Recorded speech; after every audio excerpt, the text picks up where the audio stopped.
Hello everyone, I am Priyanshi. Welcome to my YouTube channel. इस video में मैं आपको पढ़ाऊंगी अबाउट द एजुकेशनल साइकोलॉजी।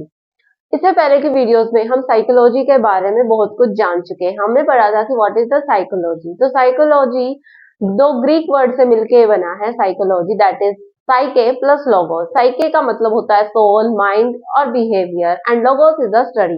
तो साइकोलॉजी को हमने जाना था कि psychology is the study of mind, study of soul, and in the present day it is the study of behaviour. कि जो मनुष्य की कैसा आचरण है, कैसा उसका व्यवहार है, उसकी स्टडी को हम साइकोलॉजी या मनोविज्ञान कहते हैं। अब हम पढ़ेंगे अबाउट द एजुकेशनल साइकोलॉजी, कि हम साइकोलॉजी को एजुकेशन के अंदर कैसे यूज करते हैं। तो इसके अंदर दो वर्ड है, एक एजुकेशन और दूसरा साइकोलॉजी। साइकोलॉजी हमने जाना कि that is the study of the behaviour और स्टडी ऑफ द माइंड या स्टडी ऑफ सोल। अब उस साइकोलॉजी की स्टडी को जब हम एजुकेशन प्रोसेस के अंदर यूज करते हैं, that is known as educational psychology. जब उसकी वहां से जैसे हम बच्चे को जब हम पढ़ाएंगे यानी एजुकेशन देंगे जब हम बच्चे को, तो उसकी साइकोलॉजी को हम पढ़ेंगे, उसके मन को, उसके माइंड को और बिहेवियर का आकलन करके, उसकी स्टडी करके फिर हम बच्चे को और इफेक्टिव वे में पढ़ाने की कोशिश करेंगे। उसी को बोलते हैं हम educational psychology. And the father of educational psychology is E L Thorndike. EL Thorndike जो है इसके जनक हैं, इसके फादर ऑफ एजुकेशनल साइकोलॉजी बोला जाता है ईएल थॉर्नडाइक को। तो साइकोलॉजी क्या है, एजुकेशनल साइकोलॉजी क्या है? It is related to teaching and learning process such as school performance.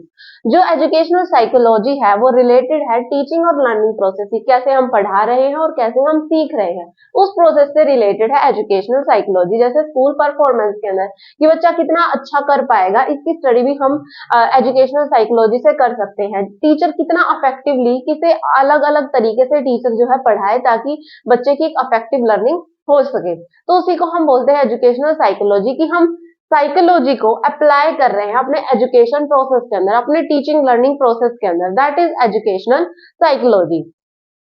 It uses those principles in educational situations that are primarily related to human experiences and behaviour of organism. ये जो है उन principles, उन सिद्धांत का use करता है अपने एजुकेशनल सिचुएशंस के अंदर, जो कि रिलेटेड होते हैं, जो कि जुड़े हुए हैं हमारे इंसानों से, मनुष्य से, उनके एक्सपीरियंस से, उनके अनुभवों से और उनके बिहेवियर भी, उनका कैसा व्यवहार है ऑफ ऑर्गेनिज्म। तो उसी का यूज करके हम एजुकेशन प्रोसेस को और इफेक्टिव बनाते हैं। एजुकेशनल साइकोलॉजी जो है वो साइकोलॉजी की स्टडी करके, यानी बच्चे की साइकोलॉजी की स्टडी करके उसके अपने टीचिंग लर्निंग प्रोसेस में उसको यूज करते हैं कि कैसे उसको इफेक्टिव बना सके हम, दैट इज एजुकेशनल साइकोलॉजी। तो educational psychology is related to how people learn, कि पर्सन लर्न कैसे करता है, एक बच्चे को हम कैसे सिखाएं कि वो अच्छे तरीके से लर्न कर सके, चीजों को अच्छे तरीके से सीख सके। लर्निंग से मतलब रिमेम्बरिंग नहीं, लर्न कर सके यानी सीख सके, अच्छे से उसकी बेटर इफेक्टिव लर्निंग हो सके। ईएल थॉर्नडाइक ने जो है, ये जो इनके फादर हैं ऑफ द एजुकेशनल साइकोलॉजी, उन्होंने ही इसको बताया है, उन्होंने ही पहली बार साइकोलॉजी को एजुकेशन के फील्ड में यूज किया है। That's why he is known as the father of educational psychology। तो उन्होंने क्या कहा है कि हम जो है साइकोलॉजी को, कि भाई पर्सन कैसे सोचता है, कैसे समझता है, क्या उसका ग्रोथ प्रोसेस कैसा है, उसकी भाई चाइल्ड डेवलपमेंट कैसे होती है, तो इन सारी चीजों का यूज करके, उसकी मेमोरी कैसे काम करती है, उसके कंसेप्ट कैसे बिल्ड होते हैं, तो इन सारी चीजों का यूज करके हम उसको एजुकेशन प्रोसेस के अंदर कैसे अप्लाई करेंगे, दैट इज एजुकेशनल साइकोलॉजी। कि बच्चा कैसे सोचता है, उसकी मेमोरी कैसे बनती है, भाई उसके कंसेप्ट कैसे बिल्ड होते हैं, तो ये सारी चीजें साइकोलॉजी से रिलेटेड, जो बच्चे से रिलेटेड है, उसको हम एजुकेशन के फील्ड में यूज करते हैं, दैट इज एजुकेशनल साइकोलॉजी।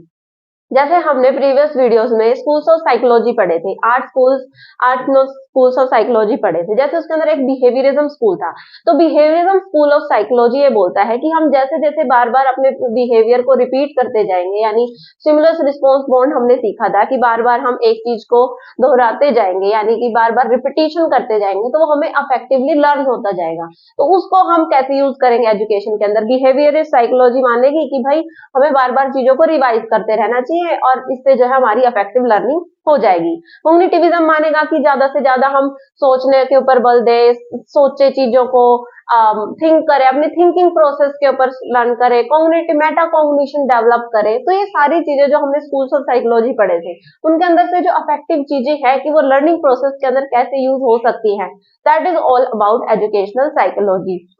यही था अबाउट द एजुकेशनल साइकोलॉजी। अब इसका नेचर कैसा है, तो it is behavioural science. Behaviour यानी बच्चे के बिहेवियर से जुड़ी हुई है। साइकोलॉजी प्रेजेंट डे में स्टडी ऑफ बिहेवियर माना जाते हैं कि पर्सन के बिहेवियर की स्टडी को हम साइकोलॉजी बोलते हैं। तो इसी प्रकार जो एजुकेशनल साइकोलॉजी है वो भी बिहेवियरल साइंस है, बिहेवियरल स्टडी है कि बच्चे के बिहेवियर को हम समझे, बच्चे का बिहेवियर कैसा है और फिर उसी को यूज करके हम अपने टीचिंग लर्निंग प्रोसेस को इफेक्टिव बनाए। नेक्स्ट साइंटिफिक है।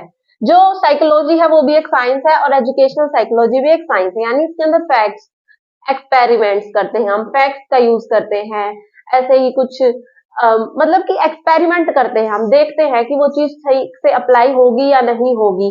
तो उस तरीके के जो कार्य होते हैं वो साइंस में आते हैं। एक्सपेरिमेंट्स करना, फैक्ट्स को यूज करना, ऐसे ही कुछ भी कह दिया वो मान नहीं लेना उसको, मतलब कि तर्क वितर्क करके जो बातें होती हैं वो इसके अंदर आती है। Next it is applied science.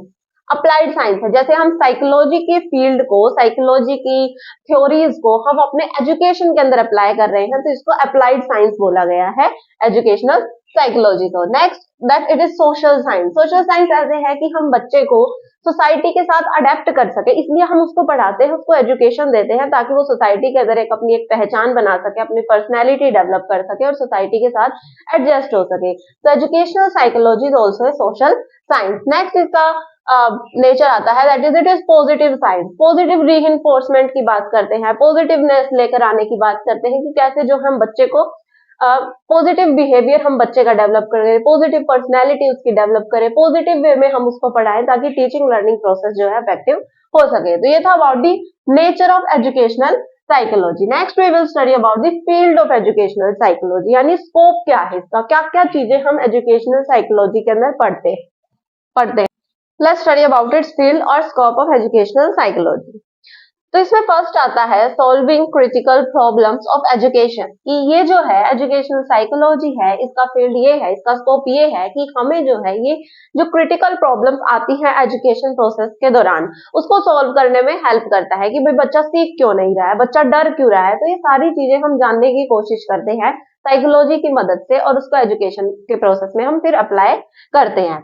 Next it is helpful है in understanding the development features. जो डेवलपमेंट फीचर्स हैं, जैसे कि हमने चाइल्ड डेवलपमेंट को अलग अलग पार्ट्स में डिवाइड किया हुआ है कि 0 to 2 इयर्स उसकी इन्फेंसी है, फिर चाइल्डहुड है, फिर एडोलेसेंस है, फिर अडल्टहुड है और फिर ओल्ड एज है। तो इस तरीके से हमने जो है लाइफ को जो है अलग अलग पार्ट्स में डिवाइड किया है। तो हम डेवलपमेंट फीचर को समझते हैं कि इन्फेंसी तक जैसे बच्चा जो है कि ये जो डेवलपमेंटल माइलस्टोन्स है उसके अंदर अब तक अचीव हो जाने चाहिए थे। जैसे चाइल्डहुड के अंदर वो प्ले वेट होता है, लोगों के साथ घुलना मिलना पसंद करता है, तो हम उस तरीके से बच्चे को सिखाने की कोशिश करेंगे।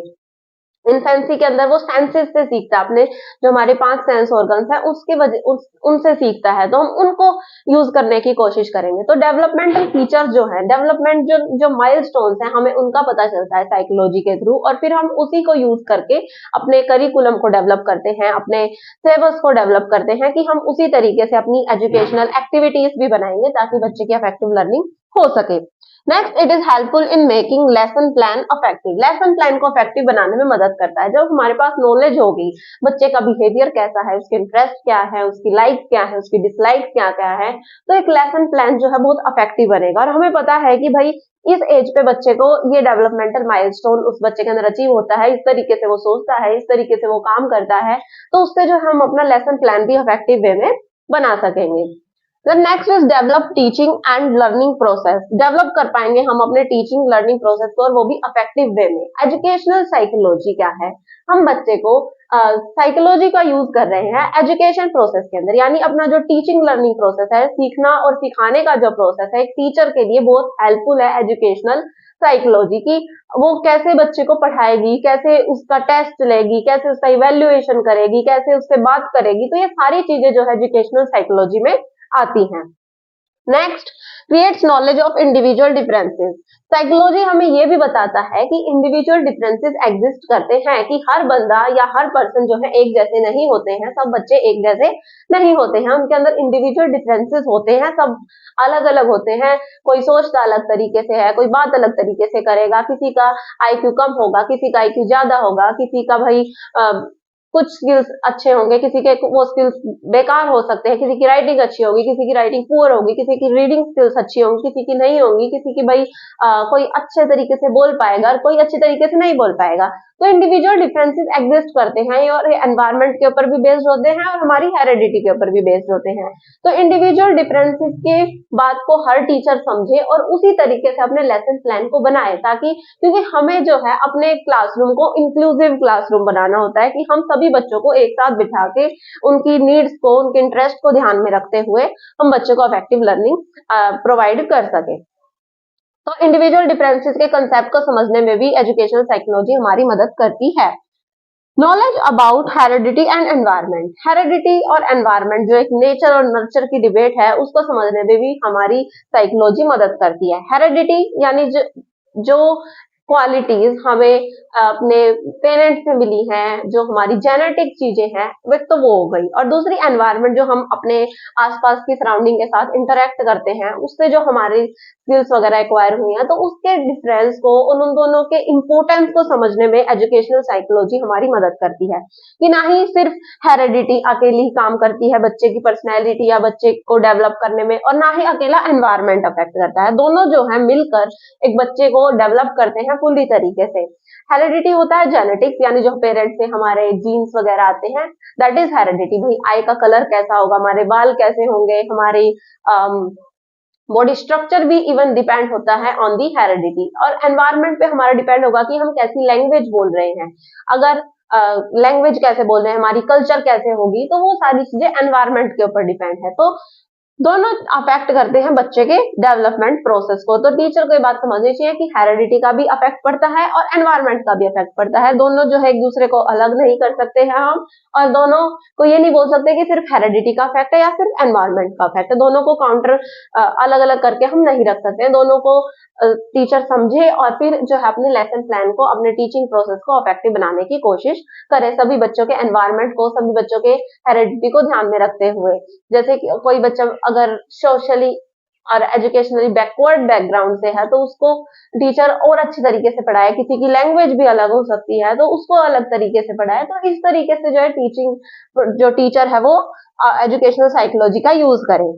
Next, understanding the needs of special child. जो स्पेशल चिल्ड्रन होते हैं, यानी जो डिसेबल्ड चिल्ड्रन होते हैं, भाई कोई मेंटली रिटार्डेड हो सकता है, किसी को हियरिंग इम्पेयरमेंट हो सकती है, कोई ब्लाइंड हो सकता है, तो उनके नीड्स, उनकी जरूरतें क्या क्या है, उनको समझने में भी साइकोलॉजी हमारी मदद करती है और हेल्पफुल होती है एजुकेशन प्रोसेस को और इफेक्टिव बनाने में, क्योंकि हमें अपने क्लासरूम को इंक्लूसिव बनाना है, सबको इंक्लूड करके हमें बच्चों को पढ़ाना होता है।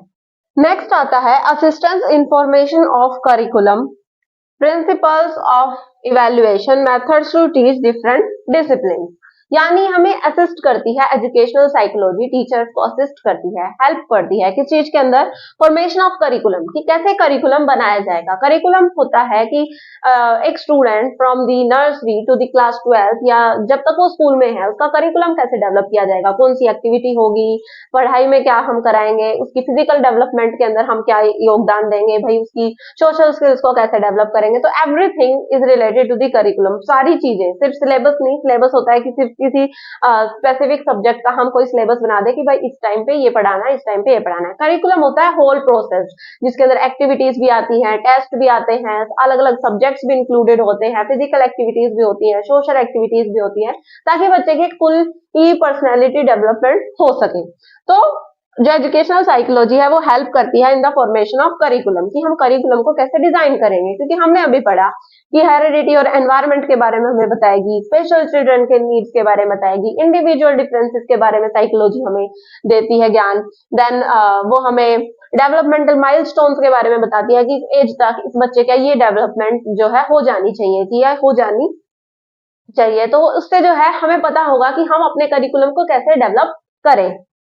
नेक्स्ट आता है प्रिंसिपल्स ऑफ इवेल्युएशन कि हम बच्चे को इवेल्युएट कैसे करेंगे, कैसे हम उसकी परफॉर्मेंस को टेस्ट करेंगे कि भाई जो हमने उसको पढ़ाया है, जो हमने उसको सिखाया है, उसने अचीव किया है उस माइलस्टोन को या नहीं किया है। तो इवेल्युएशन कैसे होगा, और इंडिविजुअल डिफरेंसेस को ध्यान में रखते हुए भी हम इस इवेल्युएशन को डिजाइन करेंगे। Then next methods to teach different discipline कि अलग अलग जो डिसिप्लिन है उनको हम कैसे पढ़ाएंगे। That is also related to educational psychology, या हमें हेल्प करता है कि हम कैसे अलग अलग डिसिप्लिन को पढ़ाने की कोशिश करेंगे या कैसे हम उनको पढ़ाएंगे, कौन कौन से मेथड्स हम यूज कर सकते हैं। हमने अलग अलग मेथड्स के बारे में पढ़ा है कि प्ले वे मेथड होता है, देन डेमोन्स्ट्रेशन मेथड होता है, लेबोरेटरी मेथड होता है, अलग अलग मेथड्स होते हैं पढ़ाने के। तो कौन सा मेथड कौन से डिसिप्लिन को पढ़ाने के लिए, यानी कौन से सब्जेक्ट को पढ़ाने के लिए या कौन से टॉपिक को पढ़ाने के लिए इफेक्टिव है, उसके बारे में इंफॉर्मेशन हमें एजुकेशनल साइकोलॉजी से पता चलती है। Then next it also gives us information about language development कि बच्चे का लैंग्वेज डेवलपमेंट कैसे हो रहा है, वो कैसे सोचता है, कैसे वो बोलता है, वो इंफॉर्मेशन भी हमें पता चलती है एजुकेशनल साइकोलॉजी से। और ये सारी चीजें मिलके हमें हेल्प करती हैं अपने टीचिंग लर्निंग प्रोसेस को इफेक्टिव बनाने के लिए। तो ये था फील्ड ऑफ साइकोलॉजी, स्कोप भी इसी से रिलेटेड है और इवन इसका significance is also related to this field की सिग्निफिकेंस कैसे है कि ये सारी चीजें जो हमने पढ़ी हैं वो हम टीचिंग लर्निंग प्रोसेस के अंदर की हमें उसके हेरिडिटी के एनवायरमेंट के बारे में इंफॉर्मेशन मिलेगी, हमें उसके डेवलपमेंटल माइलस्टोन्स के बारे में इंफॉर्मेशन मिलेगी, हमें इंडिविजुअल डिफरेंसेस के बारे में पता चलता है, देन हमें स्पेशल चिल्ड्रन की नीड्स के बारे में पता चलता है, हम अपने करिकुलम को कैसे डेवलप करें उसके बारे में इंफॉर्मेशन मिलती है, हमें इवेल्युएशन कैसे करें हम बच्चे का उसके बारे में हमें इंफॉर्मेशन मिलेगी, नॉलेज मिलेगी, हम कैसे अलग अलग मेथड्स का यूज करें उसके बारे में इंफॉर्मेशन मिलेगी, लैंग्वेज डेवलपमेंट कैसे होती है, इवन बच्चे की अलग अलग स्टेजेस में कैसे डेवलपमेंट होती है। तो ये सारी बातें हमें एजुकेशनल साइकोलॉजी से पता चलती हैं। तो उसका फील्ड, उसका स्कोप और उसका सिग्निफिकेंस तीनों एक दूसरे से रिलेटेड हैं, एक दूसरे में सेम पॉइंट आएंगे। तो आई डोंट थिंक कि इसको बार बार बढ़ाने की जरूरत है एक ही चीज को बार बार। तो उसका फील्ड, उसका स्कोप और उसका सिग्निफिकेंस सेम है, रिलेटेड है। और एक और बात, इवन एजुकेशनल साइकोलॉजी लर्नर को भी हेल्प करती है, लर्नर को भी हेल्प करती है, उसके टीचर को भी हेल्प करती है और इवन पेरेंट्स को भी हेल्प करती है कि हम इस चीज के बारे में हमें इंफॉर्मेशन मिलती है और ताकि हम टीचिंग लर्निंग प्रोसेस को और इफेक्टिव बना सकते हैं। टीचिंग लर्निंग प्रोसेस का या एजुकेशन का एक ही मकसद होता है कि बच्चा जो है अच्छे से अपने आप को डेवलप कर सके, अपनी सोसाइटी के अंदर अपने आप को एडजस्ट कर सके और एक हंसी खुशी से, मतलब कि अच्छा सा अपना जीवन व्यतीत कर सके, एक मीनिंगफुल लाइफ जो है हर बच्चा डेवलप जी सके। तो that is education, that is educational psychology कि हम साइकोलॉजी का यूज एजुकेशन के अंदर कर रहे हैं। एंड यही सब था इस एजुकेशनल साइकोलॉजी के बारे में। अगेन एक most important fact that father of educational psychology is E L Thorndike. E L stands for Edward Lee Thorndike ने जो है एजुकेशनल साइकोलॉजी को पहली बार दिया था या उन्होंने बताया था, उनको इसका जनक माना जाता है, साइकोलॉजी के अप्लाई किया था एजुकेशन प्रोसेस के अंदर। That is why is known as the father of educational psychology. तो मैं आशा करती हूँ कि आपको ये सारी बातें अच्छे से समझ में आ गई होंगी। फिर भी अगर आपको कोई डाउट है तो you can ask me in the comment section. Thank you for watching my video and don't forget to subscribe to my channel.